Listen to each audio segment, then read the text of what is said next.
Alright, everybody. Hello, can you see me? Can you hear me? Have we seen this? Have we heard this? Alright, guys. So today we're going to be talking about tilapia store. Tequila store, that may be a better store, I don't know. Just gonna say. Alright, sorry that we had to jump streams there. Basically, we're going to be starting this podcast off about fish tank sizes. And as you can see, I have a new 40 breeder. And today I'm probably going to be doing most of this live cast from bed, so to speak. Let me just get you up to speed. If somehow you don't watch the channel, I don't know. Got hit by lightning. Well, newest development I didn't realize was basically woke up, leg hurt, stomach, and just sore, So it was just like any other day. Woke up and my leg was really sore.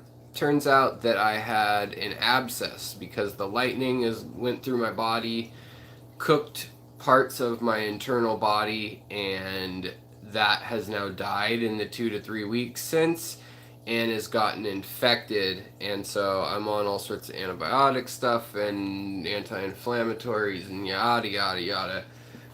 Boring story. I'm supposed to keep my leg raised and I'm not supposed to be doing anything. So that was unexpected, but then I have surgery coming up. So I've got several that I may need, and I have turned the guest bedroom into my crash pad. This is where I've been elevating my leg. My crash, yeah, I did get some major neurological problems, and I'm doing a lot better than I was. But if I stutter or anything like that, or kind of draw blank, or if I say like, I want a can of soda, and instead it comes out, I want a can of banana, you'll know, hopefully, that is due to the lightning strike. Scrambling my noggin. So the reason I wanted to make sure we can get this so people can see it. Okay, that'll work. All right. Yeah, antibiotics do suck. So let's start this party the right way. Take care of myself. Like Dr. Pepper really didn't advertise themselves that much on this can. But today we're going to be talking about what size. Can you guys hear me okay? Just let me know. A little thumbs up or whatever if you guys can hear me okay. Let's see here. All right. Just let me know if you can see or hear me okay here. And we're going to be talking about the different sizes of scapes and tanks, and then let's break this down first. For those of you watching this chat later, sorry about the babbling in the beginning of any live chat. It's I always like to wait a little bit for our friends to trickle in, and this had a false start, so I like to chat for 5 minutes or whatever. Just say hi, how's it going? Thanks for coming in, yada yada. Eleanor, hello, you found us. Mr. D, you found us. Hearing A-okay. Alright, awesome. Let's jump in then. So basically with aquarium sizes, as with any of my live chats, feel free, any of you at any time, to ask any question. Hopefully it's aquarium or fish related, but I'm an open-minded person. So my first category that I think pertains to the most people, and that I'll talk about for aquarium sizes, is going to be the community aquarium. And a community aquarium is basically an aquarium, usually in your living room or someplace where you're going to show off to your friends and family. Heather, hello, Scarlet Aquatics. Check out Scarlet Aquatics. And it's some place that will have multiple fish, hopefully plants. I encourage everyone to plant up their tanks. I'll show you what's going on in the 40 breeder, which was set up yesterday, in a minute, or in a little bit. But basically, it's not scaped at all. I just clipped everything upstairs really heavily, and then decided that the plants needed to be in there ASAP because I'm using ADA Amazonia, and that stuff has lots of nitrites, nitrates, ammonia, and all sorts of great stuff for plants, not so great for critters. And so you want to get as much plant life crammed into your ADA setup and CO2 as possible those first month. Really, first month you want to do that so that the algae does not take over. So back to this though, back to the sizes. So I want to break down categories when I talk about sizes. So first there will be the display tank or community tank, and that is an all-purpose tank. People who maybe just have one aquarium, maybe you have limited space, or you just want to take care of one aquarium, and it's multiple species. It's not necessarily a one species tank, but it could be. Redacted XX says almost every tank I have turns into a community tank. I know the feeling. I know the feeling. So, hey, how's it going? Thank you. Waiting to learn some more. All right. So, Andrea, why won't these stay up? Hold on one sec. Okay, there we go. Andre, I still get it wrong because I got confused in the first place. Andre, Cafe, Andre. Oh wait, Andre. Sorry. Okay, so we have the community. Oh, you posted your first videos today because of me. Well, thank you, man. Redacted XX. Well, check out his videos, guys. Redacted XX. Andre, hello. And I know you're in Lisbon, and I know you tune in, and that means a lot to me because I know the time zone is a doozy. So, all right. So we've got that, and then the next topic, Scotty from Scottish Aquatics. Hello, welcome. So we've got the community tank. You know, on these live chats that nothing substantial gets said usually until minute 10 or whatever, because everybody's rolling in and it's like, hey, what's up, guys? And we've got time.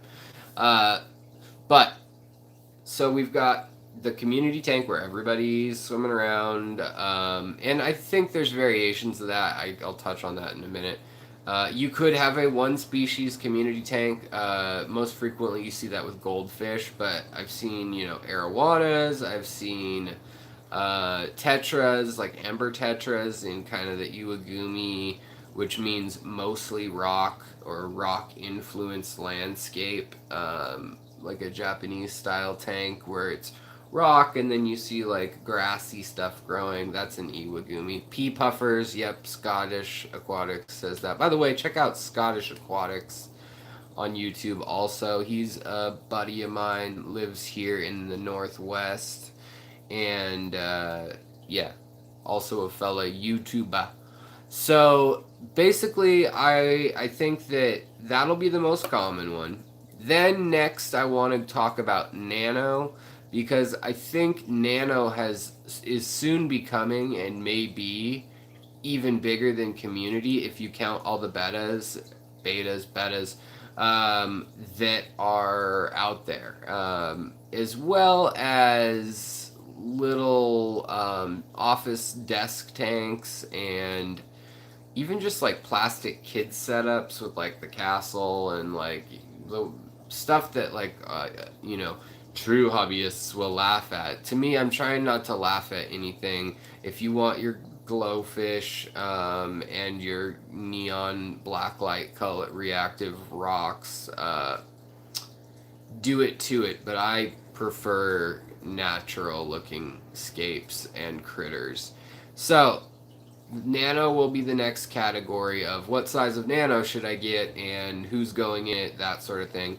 Then I want to talk about breeding, and that has like 3 parts, which is basically you've got your backstock tank, or where things hang out, which may just be your community tank. For me, that's what it is. I've got community tanks upstairs, a 40, 220s, and basically I'll keep my male guppies and female guppies in different groups, and if I know that a female is from a specific strain I need to keep separate, she can go in another tank down here. I can spin you guys around in a minute, but there's 1, 2, 3, 4, 5 tanks here that she can stay in, plus a pen.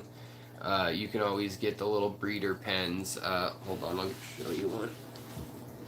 For me, these, as far as cruelty goes, is the least cruel. You can get these for like $8, and they're big enough that they can see the other fish through them. And if you're just keeping 1 or 2 fish in here, the oxygen and everything keeps coming through. Just make sure you clean out the bottom as the fish are in there. So yeah, but you can keep, if you know, because it's harder to, right? It's harder to differentiate females a lot of times, and there's some species where the males are harder to differentiate if you have different strains. So maybe you're breeding dwarf cichlids or apistos and or cribs, and you're trying to, I really want that male to be to breed in a generation or 2. You can put them aside in another tank or something like that. But the overall best thing to do, in my opinion, is to just have multiple tanks and then put those babies in one tank. So for breeding, you've got the baby tank, the fry tank, which is generally a smaller tank.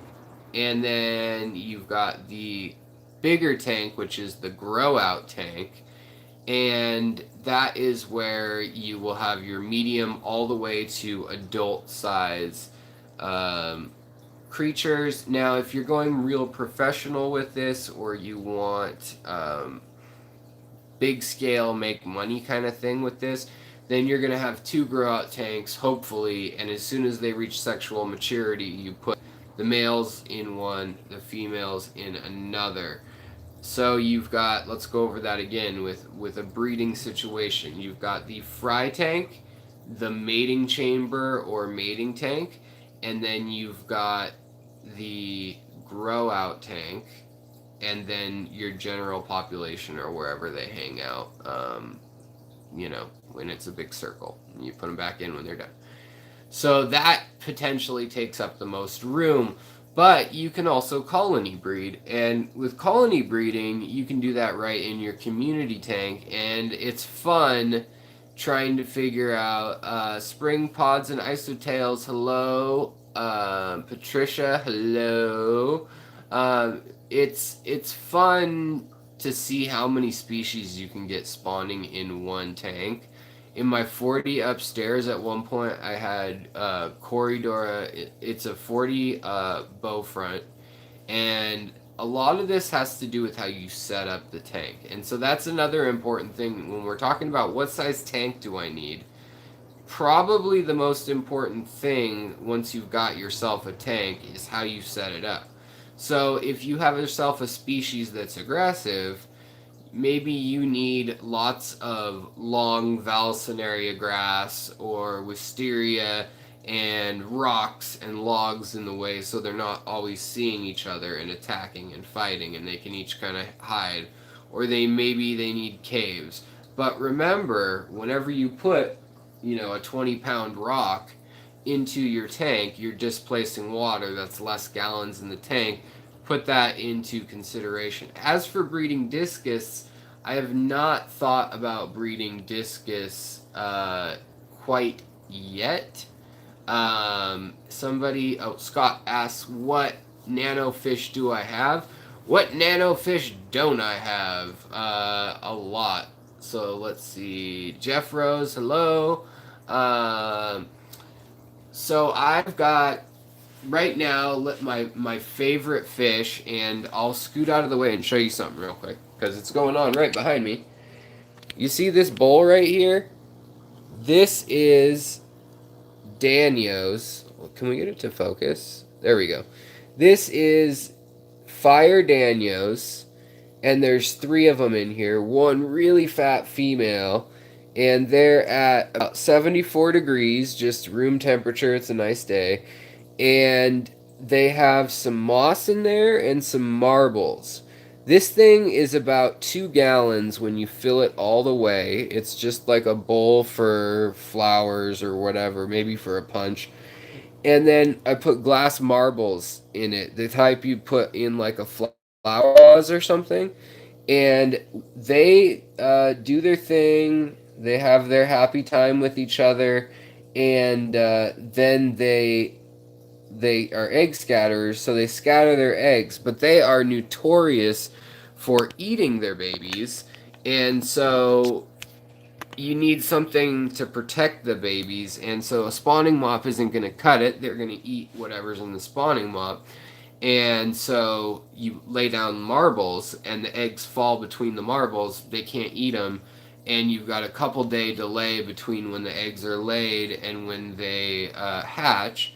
And that really varies from species to species. But they're one of my favorite. They're not quite nano. They get up to 2 inches probably. But the Danio species in general is probably my favorite right now.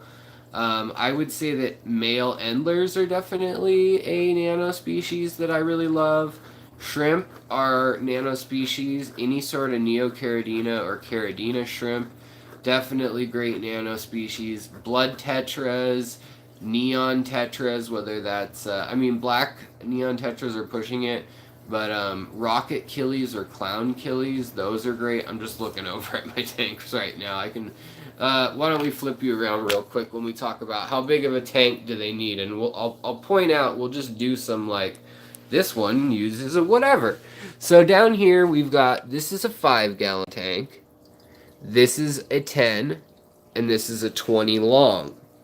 Now, when you say how big of a tank do I need, what matters more than the gallons almost is the actual area that the fish can move around in.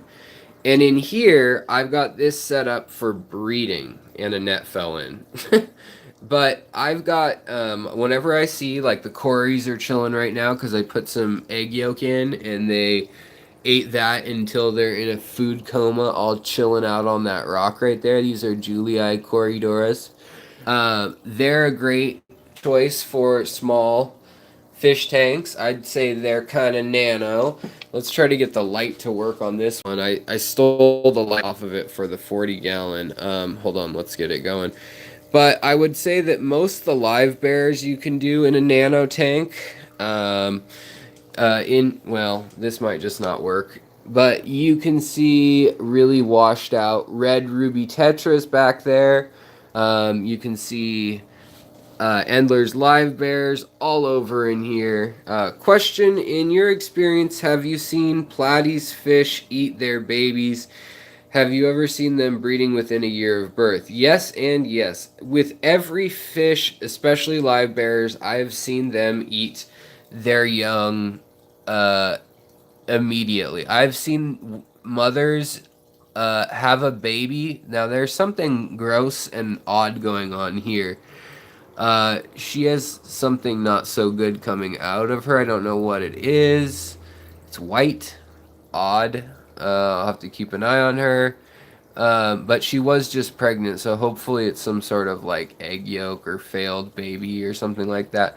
But it doesn't look like a worm or anything. But yeah, so these hello everybody, by the way, that's still rolling in a relic turtle. No, it's not poop, it's white. It's like stark white. But so in here I've got lamp eye killies. I've got eggs in here of more of these guys, which I separate into a breeding chamber. So these are RU2s. And so I'll keep 2 to 4. And I'll take the RU2s. Let's zoom in so you can see what I'm talking about. These are pseudomcgills. Pseudomcgill.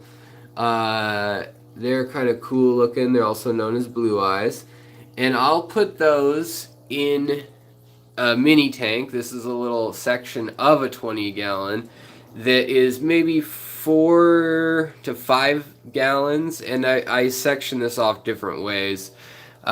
Just so I can have more tanks. As you can see, the other part is being used for both some new guppies, a reserve for some danios, a different species of danios.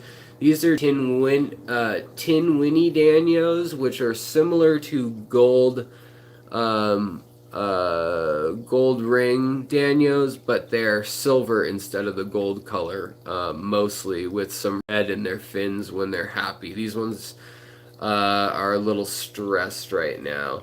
And then all these babies going down all over the place. There's got to be, they're eating that egg yolk, which is good protein for them to be growing. But these are the green dragon pleco babies.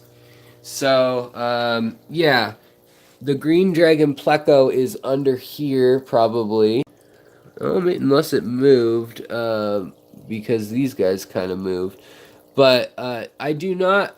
Do you know of a saltwater, nano saltwater fish?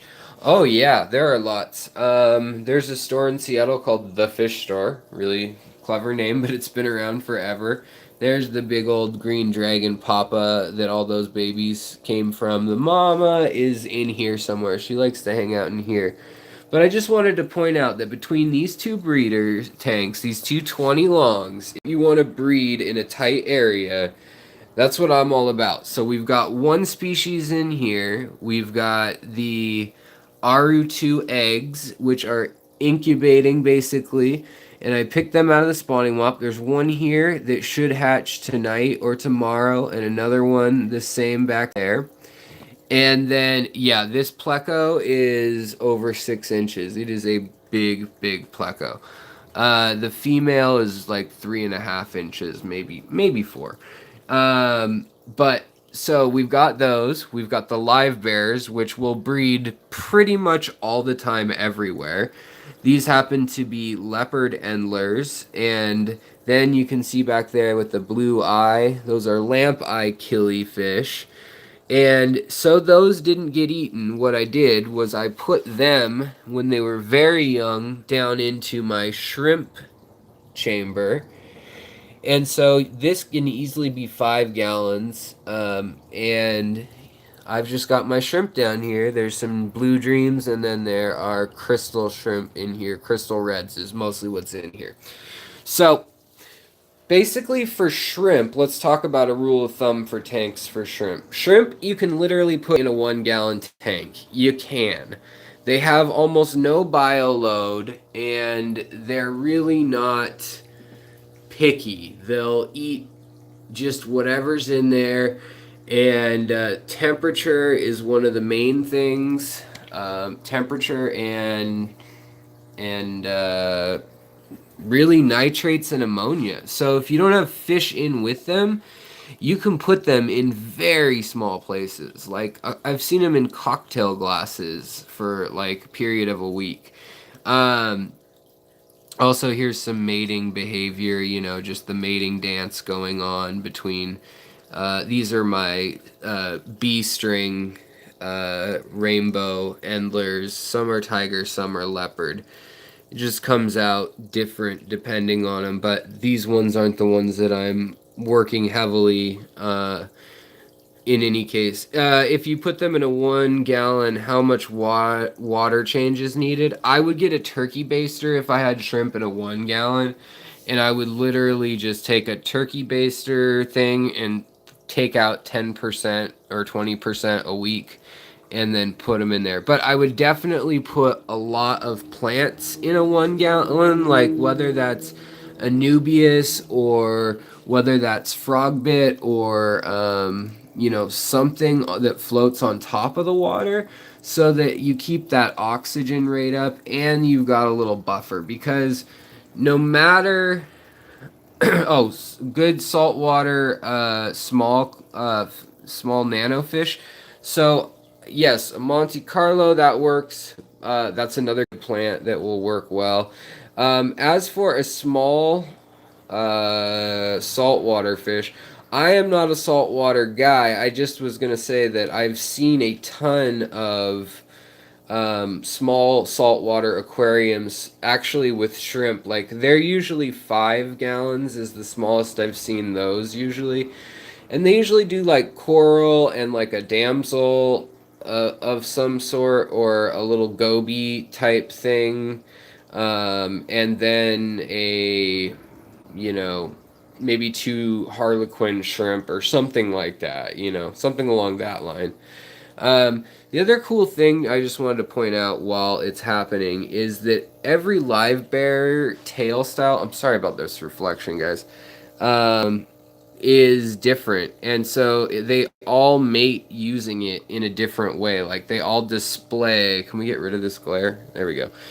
They all display differently with that tail. So the split tail or the leer tail, they will shake it and shimmy sideways, whereas the paddle tails will use their paddle tails all kind of like seductively, whereas these little wild style endlers have a weird wedge tail, and I can't remember the actual name for that style according to like the breeding guide, but they will kind of flick the little end of it and then float backwards with it. So that's one of the fun things about live bears. This is my real strange, like, witch's brew of Japanese blue endlers, wild caught endlers.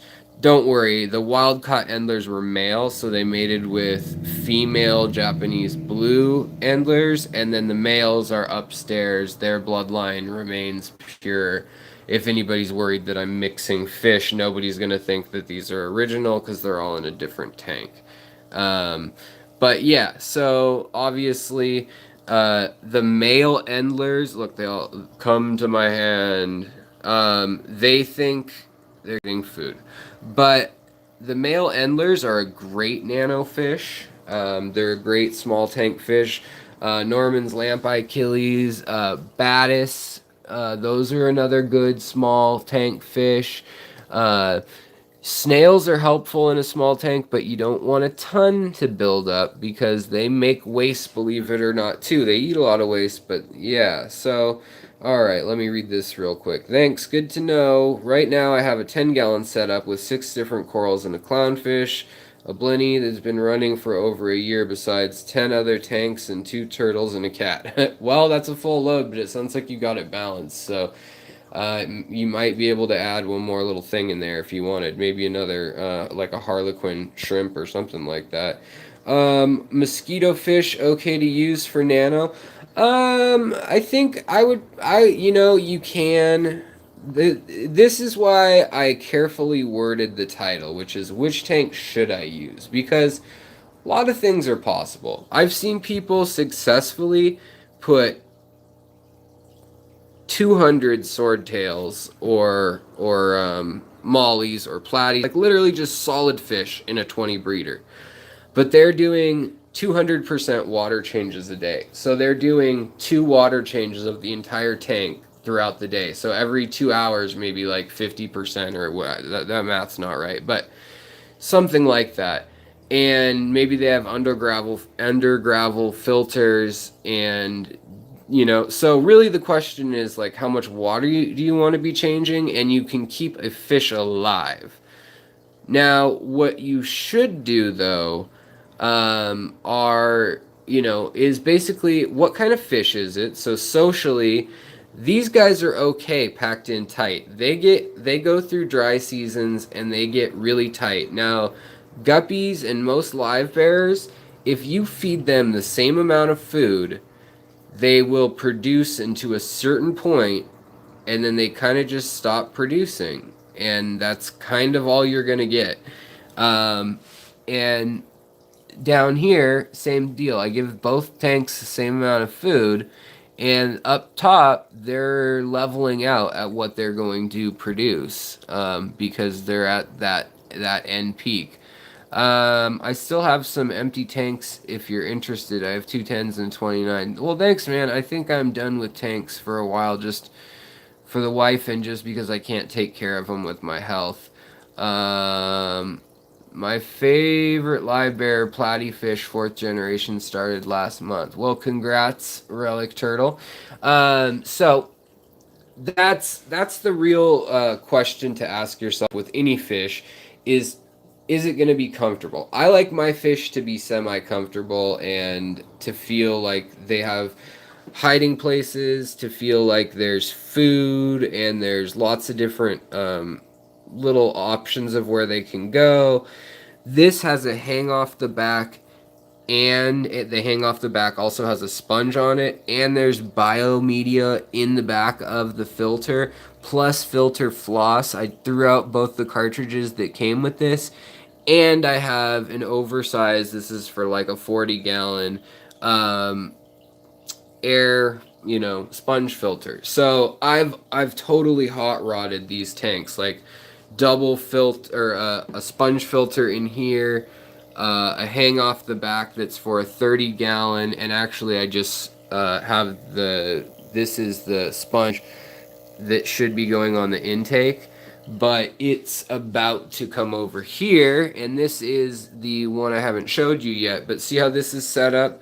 So literally my head, while I'm resting between surgeries and stuff, will be able to look at the fish through this window, that side, or if I lay my head on this end, I'm staring straight at the tank this way. And what I really want to see in this 40-gallon, and cinder blocks. So there's cinder block all over, plus the wood is solid across. So I think it'll be okay. And the way I wanted that was so that I could use these as little shelves on either side, plus tuck electronics all the way through lengthwise, or even add a shelf lengthwise. And then these boards right now are just pressure in here, like just pressure fit. So I need to get a plane and sand that out a little bit or cut some of that off so that it fits just perfectly with the carpet. I don't want it to be too stuck in there. But this 40 breeder, as I said, my goal with what will be going in here, this is a really versatile size. So I could have, I don't know, 100 plecos in here, like juveniles. But they're going to grow up, and depending on the species, they may end up being, a foot long. So really, you'd only want one. Plus, you have to know what you're getting and what kind of waste it produces. So that's the next really important question you have to ask yourself. And for the other nice thing about this tank, if you can see it subtly, is there's natural light coming in. But only for a few hours a day will that happen, and I can stop it also if I want, but that just touches the center of the tank and the far front edge, and so that will give it, no light you can buy is as good as the actual Mother Nature's light. Just isn't. Even through the glass, even diffused. So the question earlier, how long will these little Danios be in the bowl? Well, these guys are going to be in the bowl for another few hours. The best thing to do if you're going to breed this way, you can literally use food saver Tupperware containers. It depends on the fish. I like circular containers because if they get scared, they can swim in a circle really quickly. and they feel like they're going somewhere, I guess. But I put a little bit of something for them to spawn on, and then I like java moss or naja grass, which is guppy grass, and then you can see them in there, and then I just let them hang out there for 24 to 48 hours. I have an air stone handy right here, which I will put in at night and off and on in the day since I'm home today to keep the water aerated and moving. But they don't need that on all the time. And they're not going to breed with that air stone on because it's going to scare them. So this is just talking about what's possible in a small space. And there's a channel called Dexter's World that is a fellow from Indonesia or the Philippines, and he's just got all sorts of crazy tricks that we've never seen in the US of how they breed and keep fish. And some of it may seem insane to us, like in an old gas can or something, he's got like 30 fish breeding or whatever. But they're very inventive and ingenuitive in the developing world. And I don't know, people want you to say developing world now, and to me third world sounded like, oh well, there's a ranking system, and like that's kind of rude, but developing makes it sound like they're not as good at people to me, so that seems even ruder, but whatever. Real thing for you fish tanks, hello and welcome. So 40 breeder, I would say, is a very versatile tank. You can have, in theory, a couple angelfish of good size.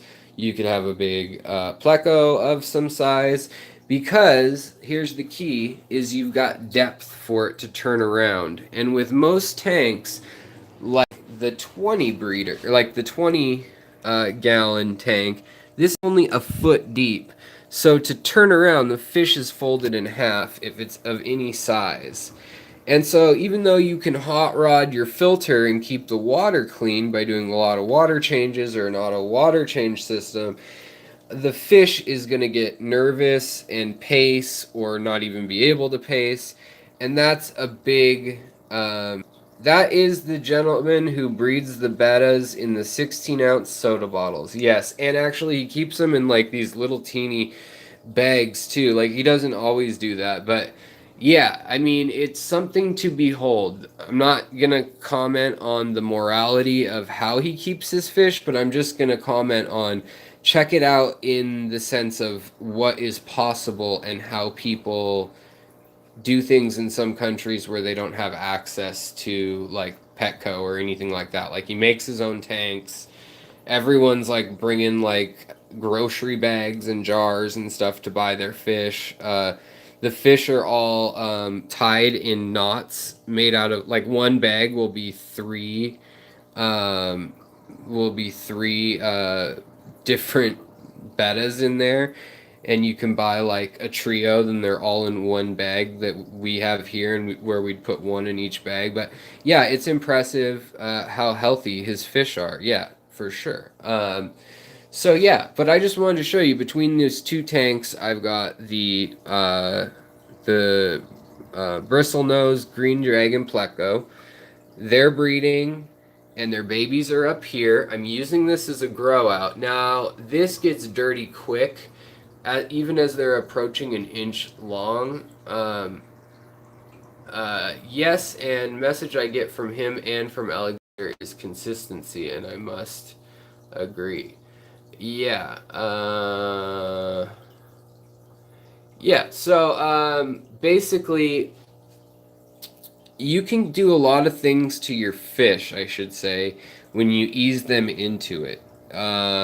It's the shocking sudden things that really kill fish. Temperature-wise, ammonia-wise, nitrates, hardness, all that. Now, there are some finicky fish where that's an exception, and you're just going to kill them straight up at some cutoff. But in here, I've been able to keep Neocaridina and caridina shrimp together, and they're both breeding. So you can find those parameters that they like and tweak them and see who's willing to adjust their lifestyle. So here's a bunch of little teeny tiny blue Neocaridina babies, whereas the adults in the tank that you're seeing the most of right now are these crystal caridina shrimp. Now let me turn on the other tank, and these tanks need a little bit of love soon. But over here, in the 5 gallon, there's far more shrimp. I've got golden bees, I've got blue bolts, I've got red pandas and red wines, as well as black King Kongs. There's the blue bolt over there. She's nice and pregnant right now, so that's good. The babies, though, are not as plentiful in this tank. I mean, let's see. You can see some here. These came from the blue bolt, and she must have mixed with, I had a yellow Kong, and I think we've got some green Hulks in here. Or they're just going to turn blue when they get older, but it's kind of cool. There's some little green dudes in here. Plus, like, some little mini red wines and stuff like that. Frankie Skates, hello. What happens if you mix crystal shrimp together? So I have some episodes where I talk about when you mix both crystal shrimp and other, so like crystal red and crystal black, you can end up with mishlings. One color tends to win out. I think it's black that wins out, yeah. So they just all turn black, but then the babies, those babies that are half black, half red, in theory, in their genes, have a 25% chance. They made a red baby, there's no chance they'll make a black baby, those red babies, because red is recessive in that line. But let's stick on tank size here. So this is a 5 gallon, and there's easily 50 shrimp in here right now, easily. If not, maybe 200 or 300 with the little teeny babies. But then I fish them out, and I put them up into other tanks. So like up here, we've got Blue Dreams hanging out, and some of them will get eaten, but around this size, right here, a little over half an inch or about a half an inch, that's where I put them, leave them to the wolves, and let them get pregnant. Then when they're back in the tank, they have their babies, the babies on the walls, the babies grow up, and then the babies join the adults again later. And the cycle continues. So you kind of see my system. This is like getting away with using way smaller tanks and way less tanks than you would. Now the other option is to just simply colony breed, which is essentially, I would buy, Frankie Skates, I would get your red cherry shrimp from LRB Aquatics, Lucas Brett's Aquatics. If he has any available, he won at the Aquatic Experience and at Shrimp King. He's got where all my red shrimp come from, were from him, from Neocaridina. Now, if you want caridina, like King Kongs, like the ones I just showed you down there, Flip Aquatics is who I've gone through. Rob, he's a really nice guy. Flip Aquatics, it's all imported, and so he quarantines things for 30 days, but there is the tendency for those shrimp to look really good, but not be the healthiest, not live the longest, because they're used to different waters and metals and micronutrients than fish that have been raised in the U.S., or shrimp that have been raised in the U.S., which brings me to, if you have a local breeder who has, even if they got their shrimp a year or two ago from a foreign source, now their babies, usually 3 to 4 generations in, are completely acclimated. But I would recommend getting some mishling shrimp, meaning that most of our red crystal shrimp are mishlings. So they've gone through that process where you ask, what happens if you mix a red and a black crystal shrimp? Well, they make a black shrimp called a mishling shrimp, a black and white. Usually it's kind of a grayish or brownish or tannish black and kind of a yellowish white. I wish I had some on hand. Where are all the black ones? They always hide in the back for some reason. I don't know, maybe because it's darker. Oh wait, there's one kind of hanging out right up there. Oh yeah, V-Stag, thanks. Hit that like button if you haven't yet. So yeah, but you end up with crystal shrimp. Then you end up with Mishlings. And by the way, this is red with white stripes. So this would be a panda. And if it didn't have the white stripes, it would be a King Kong. And this all gets confusing. There's a baby King Kong over there. And I know that looks like a red cherry Neocaridina, but you'd be wrong because that is. So we've got a couple in this tank right now because I'm rearranging and deciding which color is going to go over into here. Neocaridina, especially red cherry shrimp, have gone through so much breeding that their line has been diversified and stabilized, and really they can put up with some crazy parameters, whereas 10 to 20 years ago when I started checking them out, it just did not work. You had to have just the right GH and KH and all that stuff. So I wanted to show you this breeder end of the spectrum. And this is about not as small. You can go smaller, like I said. You could be breeding out of all 2-gallon or 5-gallon sections and then have a 5-gallon section of breeding stock. But right now what I'm using this for is to grow out the baby plecos and to about 1.5 inches where I can sell them to the pet shops. And then I'm getting mosquito larvae from outside and I'm fattening up these danios, these females. See them? See the fat ones? Those are female danios. And they're a different species than the ones down in the bowl. These are red fire danios.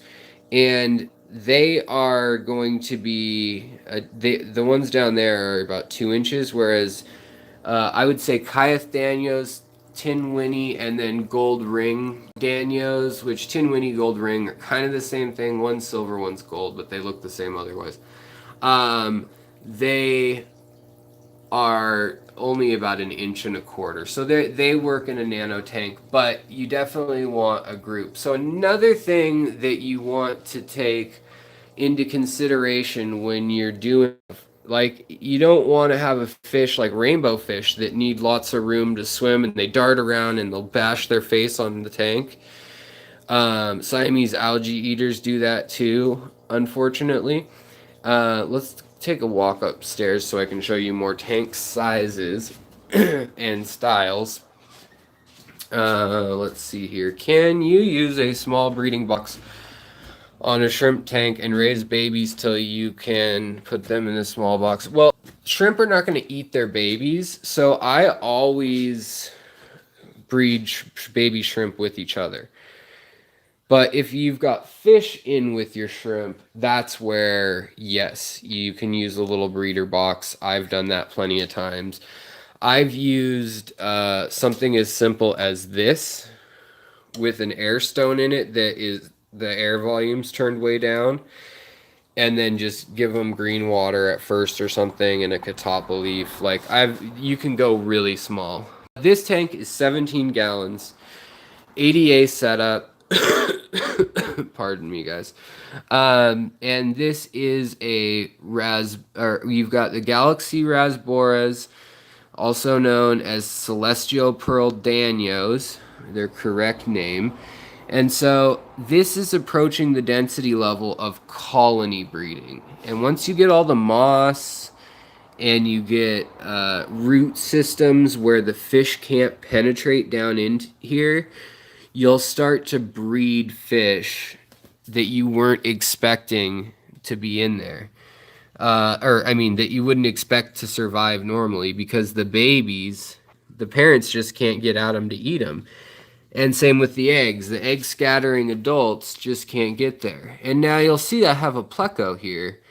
But this is about a year-old pleco, and it is not going to be in this tank in another year. It'll have to move. But for now, he cleans the rocks nicely. And you'll see all these blue dream shrimp in here. They've been raised, since this is a true nano species tank, and it's pushing nano size. 17, I would say, is bigger than a nano tank. But you could easily put 10 CPDs, celestial pearl danios, or erythromicrons. Let's see if we can show you an erythromicron. They're very shy around the camera for some reason. There's one back there. They're striped. They look very similar, but they're striped. And males and females, the difference is a darker versus a lighter stripe. This tank has 49 species of plants, and it's done with Amazonia ADA aqua soil. So you can also see here, this is so dense in here that eggs could get planted, and the fish really can't get at what they just laid. In fact, they don't even get fertilized sometimes, which is an issue, but look at all the babies. So that's one option. And then you see the blue eye there again? That is from eggs I dropped in here from downstairs. I have 2 of these Pseudomcgill Aru2s, Gertrudes, 2 pairs. One pair's up here, one's down there, but they are breeding successfully here also, just because of the density. Whereas downstairs you saw the mop, and I just wanted to show people both styles.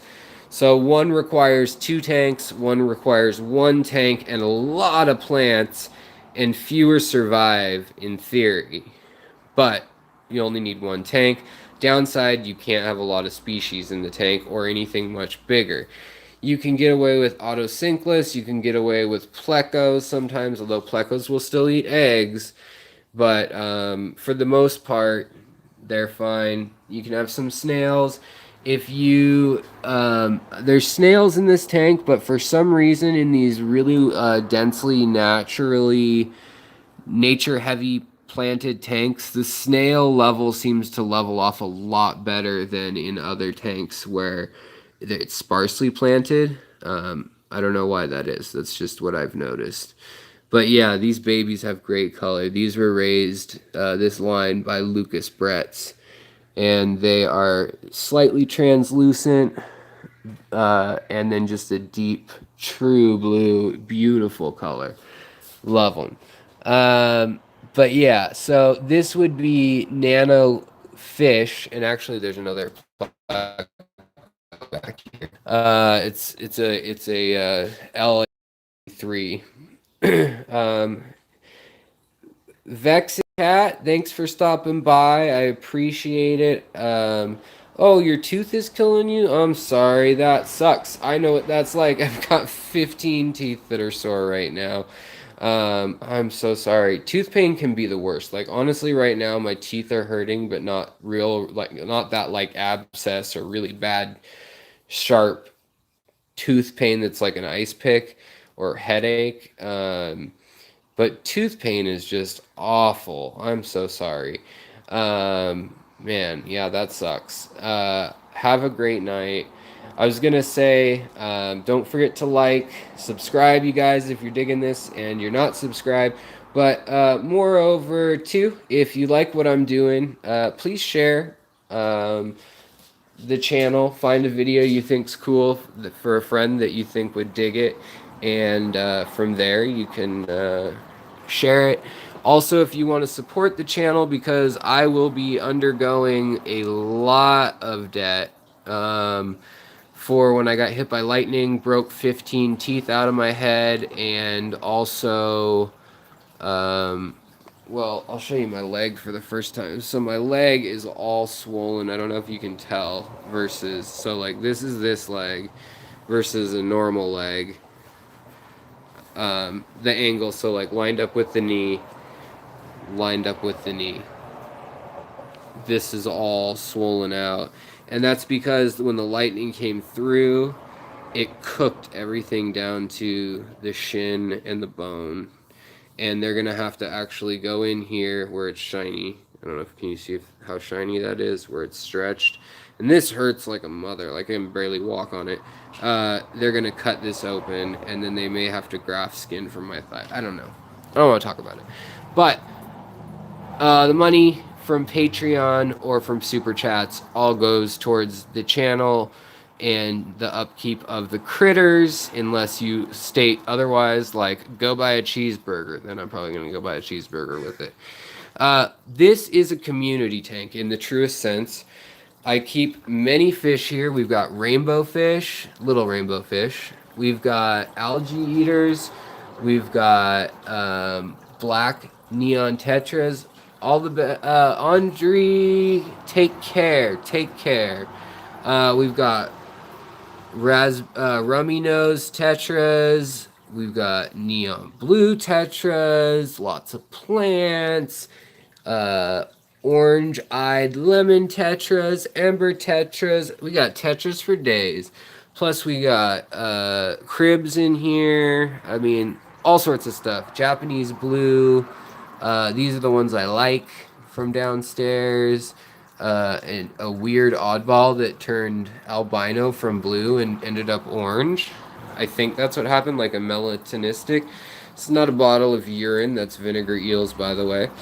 But when you're getting a tank and you want to know what size to get, this is a great display size, but it's not the best for a big fish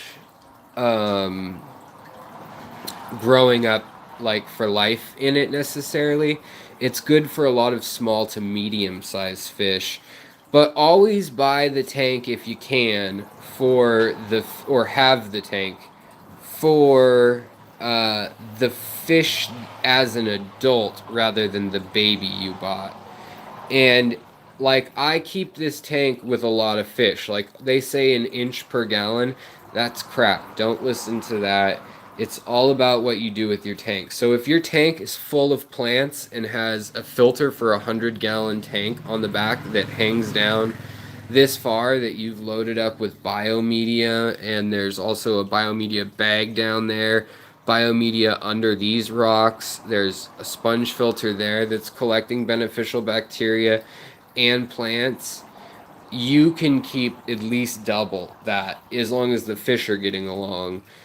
The problem is once you get disease, it can spread very quickly and cause a lot of problems. But once you've been taking care of fish for a long time, you can do a lot more. It's just, should you do that when you're new? And the answer to that is no, don't do it if you're not comfortable with it, if you don't know what you're doing with it.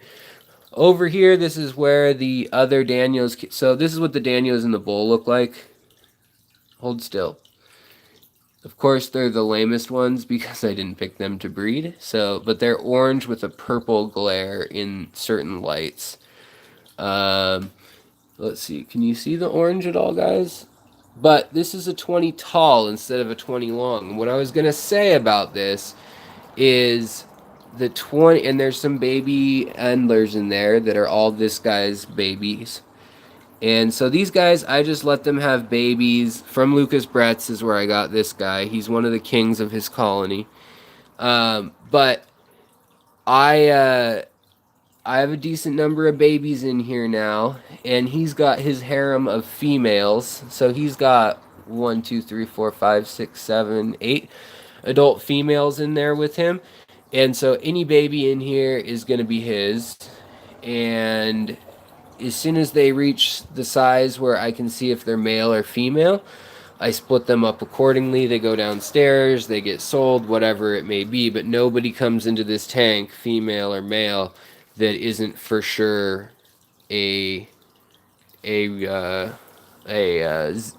sorry guys, starting to lose it. Leopard or tiger striped endler with rainbow pigmentation. Okay, got that word out. But in this tank, again, I plant my tanks real heavily. This one needs some cleaning, all the algae growing on it. There's lots of shrimp in this tank. There's yellow shrimp for days in this tank. I don't know, can you see them back there? Neocaridina, of course, you don't have to worry about them. There are autosynclus cleaning the glass. There are nearite snails cleaning the glass. Got everything from bucephalandra all the way to crypts and pogostem and octopus or octolatus. I don't know how to say it. Sorry, guys. But yeah, lots of different things going on. A lot of rotalas going on. But the key to this is I keep enough underbrush that those babies, the teeny tiny babies, know to stay down there. Now, a portion get eaten, and same of the shrimp. These shrimp reproduce in here. Once in a while, if the numbers don't look as good as I'd like them to look, or I want to sell some for profit, I'll take them downstairs and I'll throw them in the shrimp tank. And I'll take these guys, put them in that 5 or 10 gallon shrimp tank, let the mom hang out there till she has her babies. Then I'll immediately bring her back up here so she doesn't get pregnant from any of the other shrimp. And she won't unless she has a saddle, which are eggs that have grown inside of her, or the cells that are eggs, ready to fertilize her, in her. So here we have some vinegar eels. Now, here's the little trick with vinegar eels. It doesn't have to do with tank sizes. These vinegar eels are only in about 20% apple cider vinegar, if that.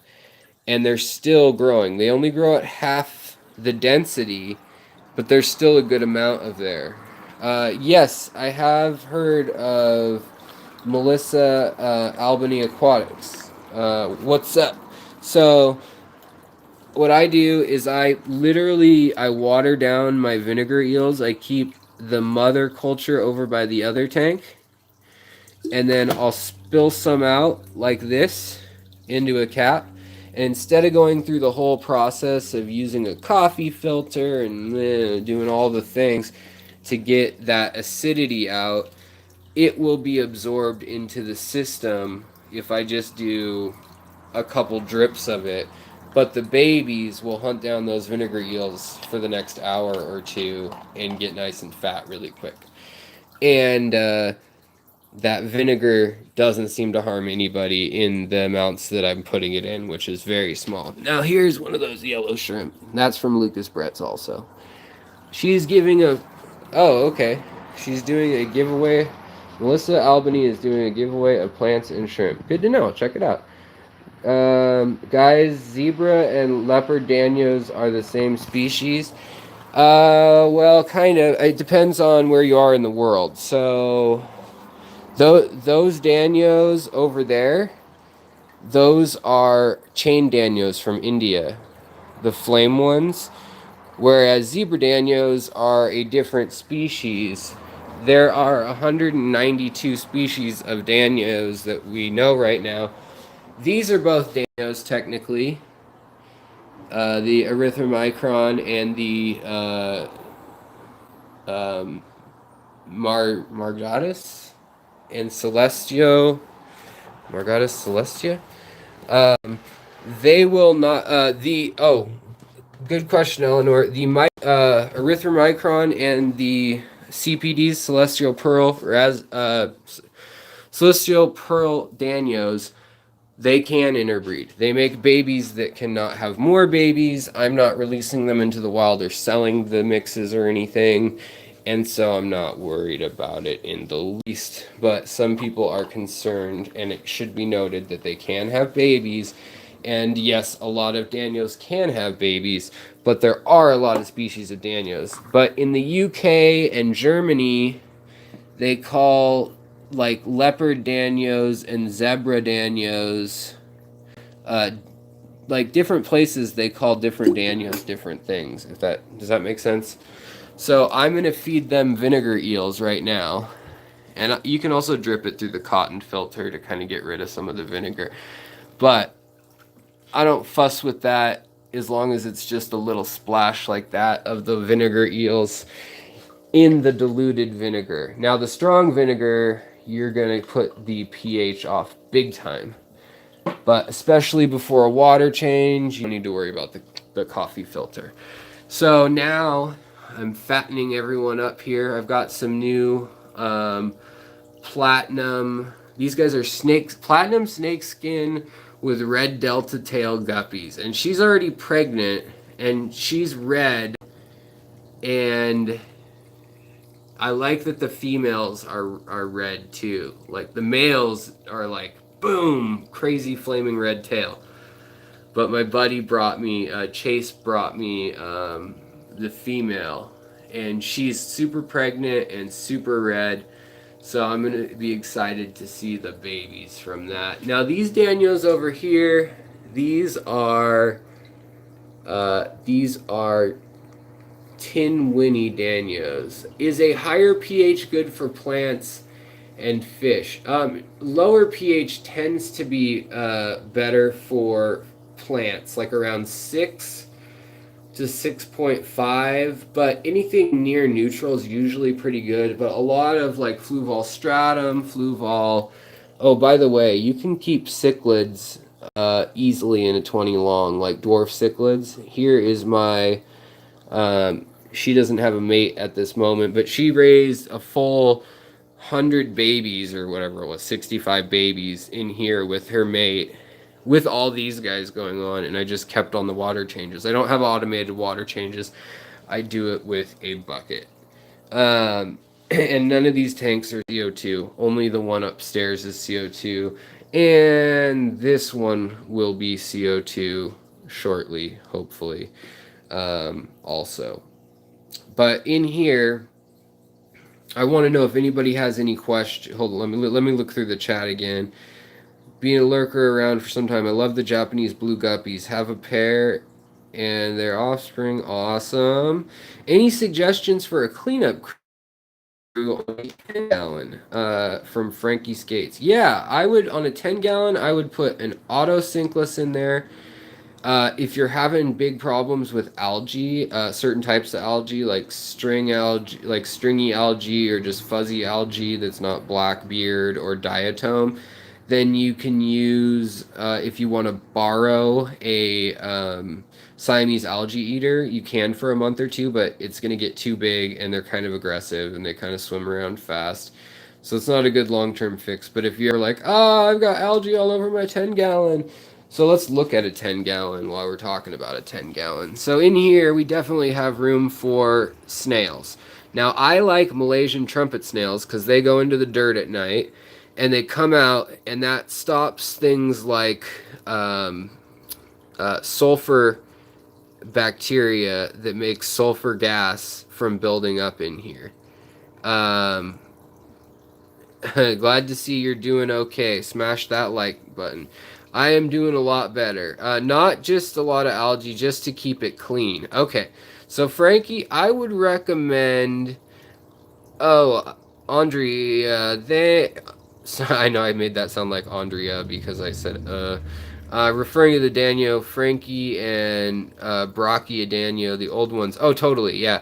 And the thing is, like, a lot of Danios and just a lot of fish in general get called things and then they change their name. Just like the Galaxy Rasbora, which is still being called that in the States sometimes, is actually the Celestial Pearl Danio. And some people know what you're talking about, and other people look at you like you're daft. So, in any case, what I would use for a cleanup crew, if you don't mind the look... no, if you don't get algae in your tank, that's great. That probably means you don't have too much light on it for what's going on. You don't have too much nutrients or waste. But what I would use is something that roots through the rubbish and rubble of your tank.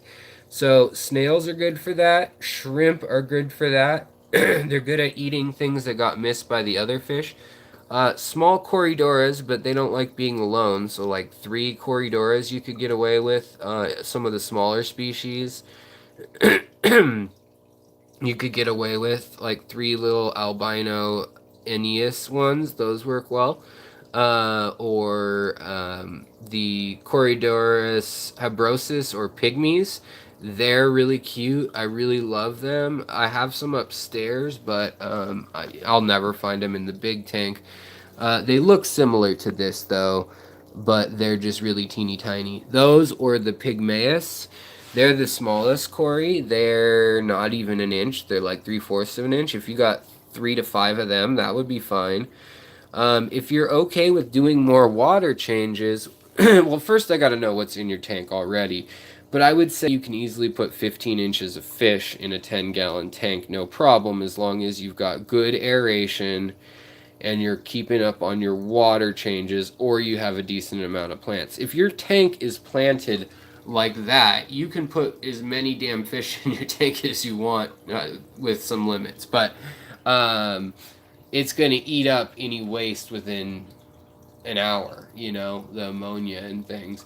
But if it's more sparsely planted, like these shrimp tanks down here, it will still help. But plants act as a buffer, and really they buy you time. So it's good.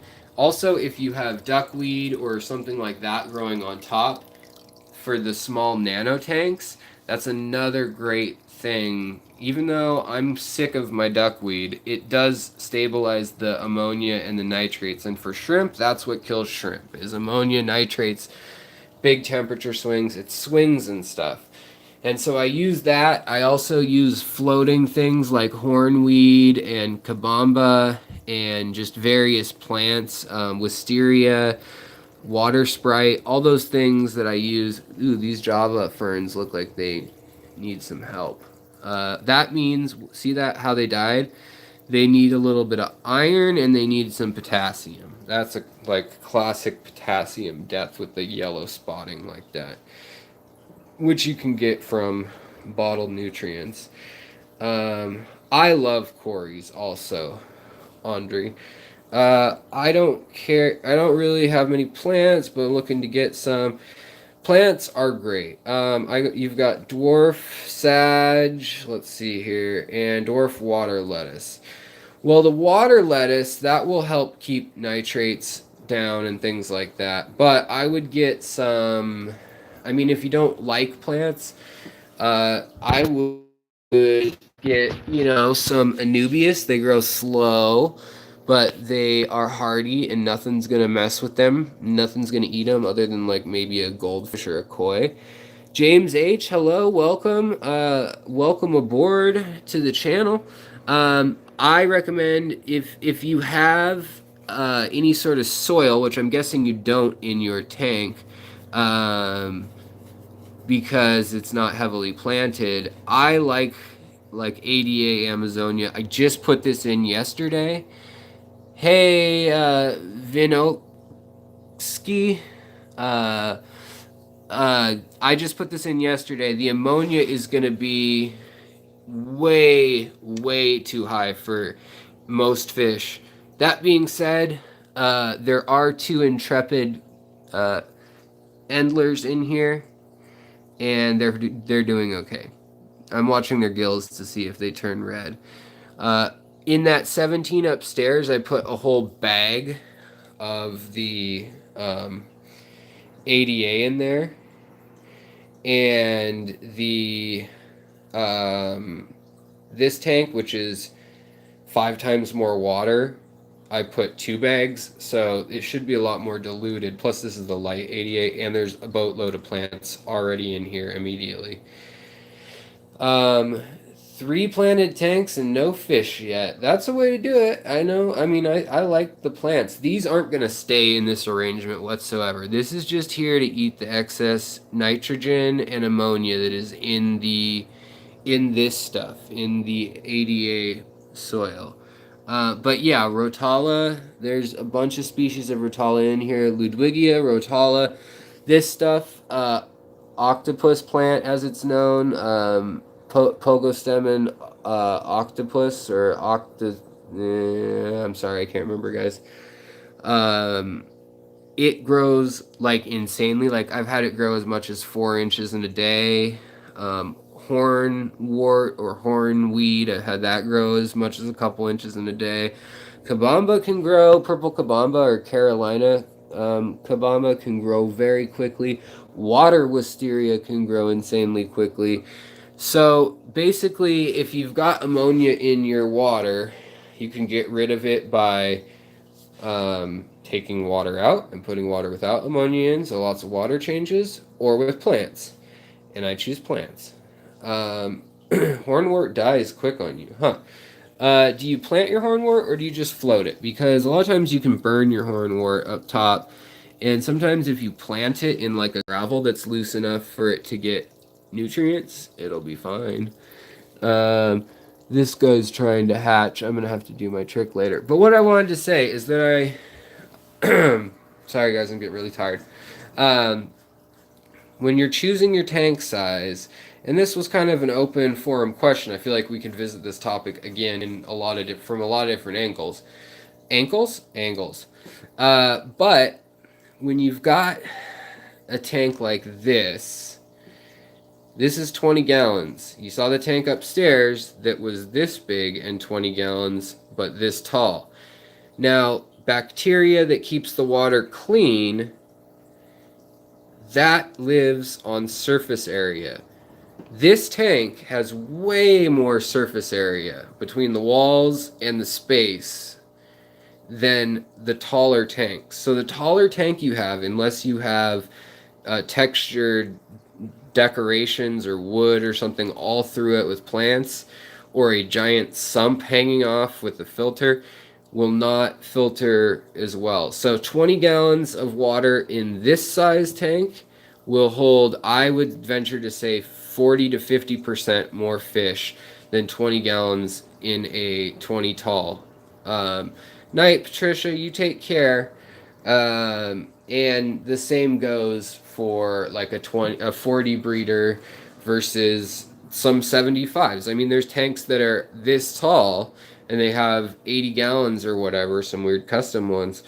But a 40 breeder is designed to fit so that you can stack them. It's stout, and unlike a 55, which is taller and skinnier, and this will have far more carrying capacity than a 55 usually. And then take care. Then the other thing before I'm done tonight is to remind you guys that carrying capacity depends on your plant load, the size of your critters, how big they're gonna get, whether you're breeding, how many tanks you have for the breeding process. I showed you mine. And then if it's a nano tank or something like that, I always err on the lighter side, because the smaller the tank with the less water, the bigger fluctuations you see in pH and everything, because there's less room for error in that just a small drop of something changes everything very quickly, whereas a small drop of I don't know, say ammonia in this tank does less. So I like 20s and 40s personally. And then the other part that we talked about was surface area. So that will help you determine how big of a tank you need. But how much output you have going on is the last key, and that is shrimp. You could put 1,000 shrimp in this tank and nothing will happen really. You could do water changes like twice a year probably. They have such a small bio load. The decaying matter of the plants in the tank is more ammonia and nitrates and things, or nitrites, than the shrimp make from pooping. That's how neutral they are. I mean, they make some, but it's very small. And say you put plecos in here. Well, they eat wood and things like that and then poop it out, and they then poop that out. And then maybe snails eat their poop or dig through the undigested stuff, and then they go to the bathroom. And pretty soon, I wonder if it's dirty. I cleaned it yesterday, so if this is dirty, this will show you. Yep, see this? That's this cholla wood. It's this cholla wood, but these babies poop nonstop. These plecos, for their size, produce so much more waste than anything else. Other than like a stingray or something. You can see, look at that female. She's so full of eggs and ready to breed right now. I might have to switch out which Danios are in the little bowl. She's so ready to breed. She's so fat. So, in any case, I think we covered kind of the fundamental basics of that. Breeders also, you're going to be moving things. Things are always in flux. It doesn't need to stay that way. Display tanks, I like to stay on the side of having room for everything to be an adult in the tank. And my general rule is based on surface area. So rather than inches, I think of it as surface area. And I don't have the equation. I should come up with one. But instead of an inch per gallon, an inch means nothing if you have, let's say you have an inch of Let's think of a good one, guys. Oh, I'm starting to break down on you guys. I'm sorry, my brain is failing me. I am so sorry. Killiloches. So an inch of killiloches. You could have 3 or 4 inches of killiloches. And also this dude. Now, who do you think is going to make more poop? Oh, man, now they're all... Look what I gone and done. I got my orca cats all scared now, too. Get out. Get out, you're going to get smushed. So, Mr. Dude here, is 5 inches long. But do you think he makes the same amount of waste as 4 of these that is 5 inches long? No. This guy's like half a pound or more. Maybe he's a pound. He's going to make a ton of waste. So the inch rule does not make any sense except for medium-sized fish. For mollies, platties, gouramis, that kind of thing, it makes sense. But it doesn't make sense for other fish. And also, you're talking planted, unplanted, doesn't make sense either. Because if you've got a planted tank, it gives you such an edge. Such a better cleanup crew. The autosynclus, the shrimp, the snails, the catfish that will pick up scraps, Siamese algae eaters, Amano shrimp that eat algae off of things and clean things as well. Endlers and live bearers in general, guppies and things, they may... By the way, I had little clay caves in here, a little hut. I had all sorts of stuff. This was not a shelf or anything. This was a rock laying down back there. And Mr. Dude scooted it. No joke, that's how beefy he is. Scooted it, and I watched him do it because it made noise. I heard this glass sounded like someone was like shaking a bag of marbles or something. And he actually moved in just a couple flicks. He made himself a cave in there. And then he swam out, got the female, chased her into the cave, and then blocked it off, and 4 days later there's babies. So I think he's done that again. I think there's eggs in there right now. But these two are just always at it. And I still have all these babies, so be careful with the bristle noses. They'll get you. Tonight I need to check this mop. Every day, rainbow fish usually leave 1 to 5 eggs per pair, and I know they definitely did because I'm feeding them mosquitoes, larvae, and stuff like that. These guys are over an inch now. Some of these guys. This guy's teeny. Like that guy back there, beefy. Yeah. What's the best wood for a bristle nose that breaks down the least? Well, you want it to break down because that's kind of what they dig. Rapashis, they don't make it anymore, I don't think, but it was called morning wood. They have another one called like butt crackers. I don't know. It's some play on name. I don't know what it's called. Something that's kind of foul, like intentionally a double entendre. Let me wash my hands because the catfish tank is kind of foul. Like no matter how much I clean them, the catfish they smell bad. They eat stuff and they bug burger. No, it's not that one. It's bug. What is it? It's something like plumber's butt or something. Something weird like that. Like pleco's. It's not morning wood. No, they stopped making that. Someone said like earlier today. I hope that's not true. But in any case, they like that. They'll eat anything that's woody. I like spider wood. They'll rasp on that just fine. Cholla wood, though, is nice and soft. So I like, that's fine. They want to digest. It helps them digest so that they can eat more of the algae and more of the protein and other things. because they'll eat leaves and things like that too. They'll eat a lot of stuff. They're kind of like a bear. Like they'll eat the egg yolk. They'll eat baby eggs, like fish eggs. They'll eat a lot of different stuff. So, so yeah, I'm just reading the comments. You guys, you're silly. I love you. Well, I'm starting to run out of steam here. Bottom scratcher. That's it. Thank you. That's it. Bottom scratcher. I wonder if these guys are going to breed tonight. Really, with Danios, the best thing to do, they didn't even eat their bloodworms, is you put them in a bowl or a tank. Tank's better. Put marbles in it. You simulate dark, so I threw a jacket over them for half the morning, and then you pull the lights off, feed them, and give them a spot to swim in and out of, like some stuff like that, and they go to it.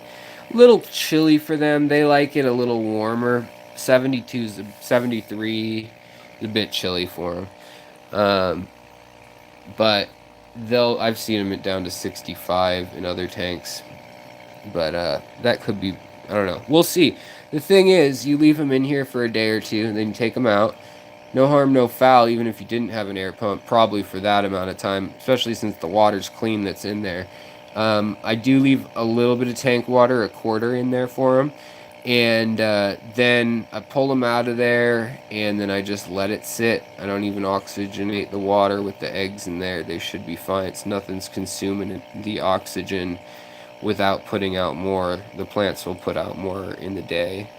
So, in here, the ultimate goal before I leave, in case anybody has any questions. Wait, what are the rough measurements of your 20 and 40 long tanks? I hear you talk 40 long, but I haven't learned that your gallons are different to ours in the UK, so it's hard to gauge. Okay. Sorry, Eleanor. Yes, it is a net in my tank. I mentioned earlier in the cast that I totally dropped in. I said I'd get after the cast. So this is a 40 breeder. Some people call it a 40 long, but what a 40 long really is 4 feet, which would be, what would that be? I guess 1.3 meters is really what a 40 long would be, by 0.3 meters by 0.3 meters.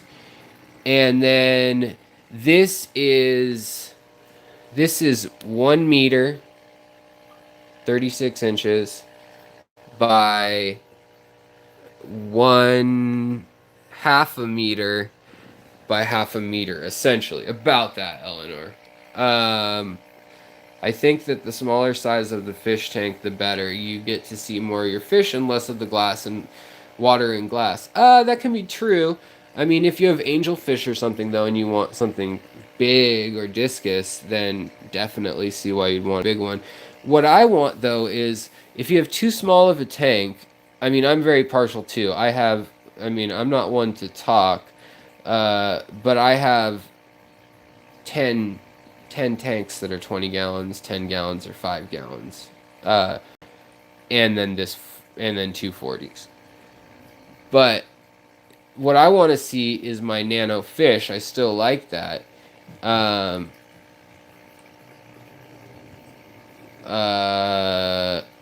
Yeah. Yes, 120.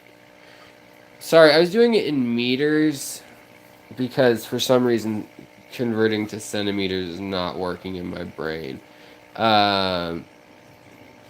I know there's 100 centimeters. Yeah, duh, I should have figured that out. So, guys, give me a break. Hold on. All my art. Real talk. I got hit by lightning. My brain doesn't work right. Cut me some slack. Google the metric system conversion. The imperial system is stupid. I hate it. We should use the metric system like everyone else. I apologize. Back to your regular program events. Okay. So, yeah. And then the 20 longs rather than a 20 tall is basically, I don't know, 15 to 20 centimeters longer this way. They're both the same depth, and then they took that 20 centimeter or the 15 extra centimeters and they put like 7.5 up here, but since that's double the length, you know, it dispersed, if that makes any sense. So it's kind of like the 20 long is like if you got rid of that and took this and put it up there. But this right here is 30 inches, so that would be what, 90 centimeters or something like that? Less than that? 80 centimeters? I don't know. Brain's not working on the conversions.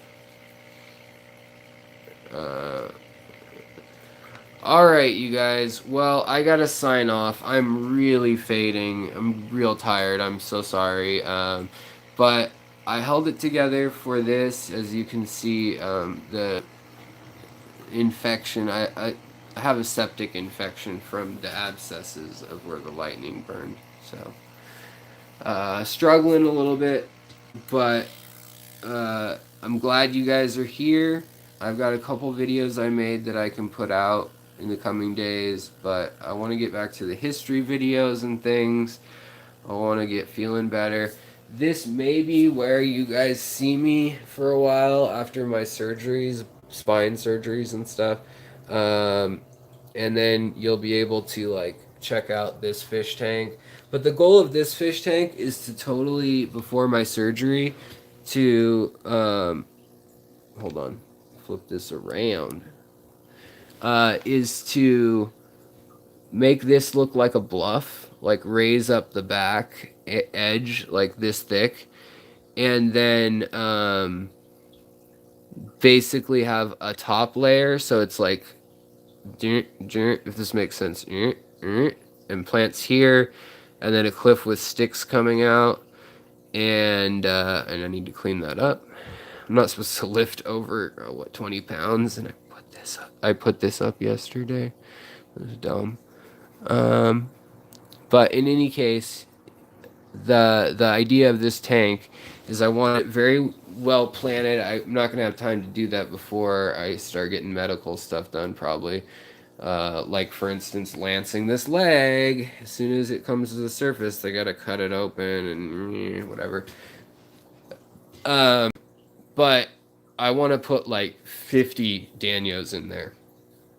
And the reason I didn't want another nano tank or nano fish in a almost nano tank is I want to be able to lay here in bed and just watch them swim and make their figure 8 patterns and watch them just in a natural environment where there's rotala and things tall all around them, so they feel like this whole area is open to them with a window for me over here.